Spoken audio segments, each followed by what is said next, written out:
Albert Einstein is hands down the most important modern scientist. This got me thinking, if he was so smart, what was his overarching philosophy?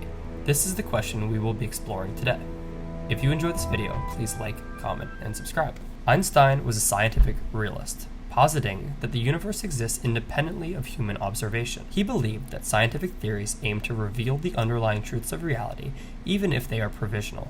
Einstein's deterministic model of the universe posits that every event, from the motion of planets to the thoughts in our minds, follows a chain of cause and effect. According to this view, the universe unfolds according to immutable laws, leaving little room for randomness or free will. This leads us to ask, should we adopt such a view in our own lives? Adopting a strictly deterministic view of the universe, however, raises philosophical questions about the nature of human agency, moral responsibility, and the possibility of choice. If all things are predetermined, where does that leave our felt sense of freedom, individuality, and self-determination? Second, Einstein once said that he believes in Spinoza's God. When Einstein referred to Spinoza's God, he was expressing his belief in the conception of God put forth by the Dutch, Jewish, and Portuguese Enlightenment philosopher Benedictus de Spinoza, who believed not in a personal anthropomorphic deity who intervenes in the world, but rather an impersonal force or principle that is synonymous with nature and the universe itself. There are three important characteristics of Spinoza's God. Spinoza viewed God as immanent, meaning that God is present in everything. For Spinoza, God and nature are two names for the same reality. Everything that exists is part of this divine substance, governed by natural laws. Unlike many religious beliefs, Spinoza rejected the idea of a personal God who answers prayers or performs miracles. Instead, he saw God as a totality of existence and the underlying order of the universe. So, while Einstein's beliefs were different from traditional religions, he expressed a profound sense of wonder about the universe. He once said, "A human being is part of the whole, called by us universe, a part limited in time and space.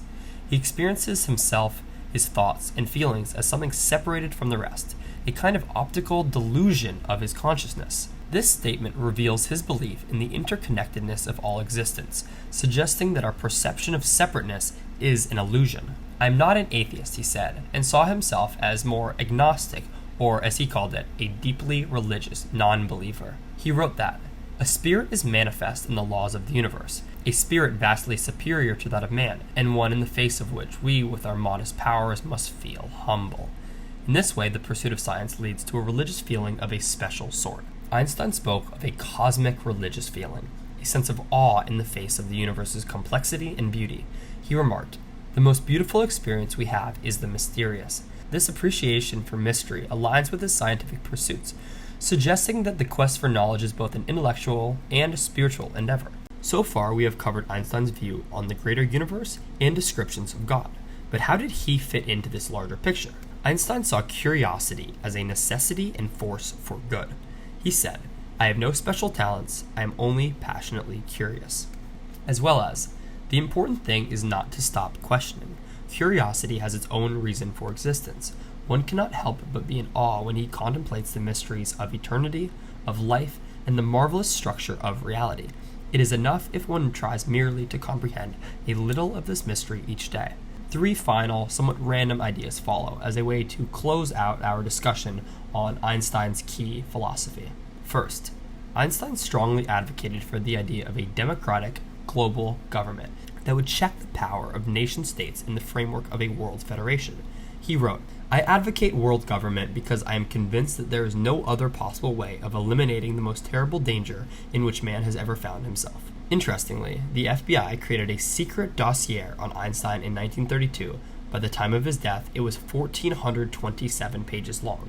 Maybe it had something to do with this. Second, when Einstein turned 13, he discovered the violin sonnets of Mozart, whereupon he became enamored of Mozart's compositions and studied music more willingly.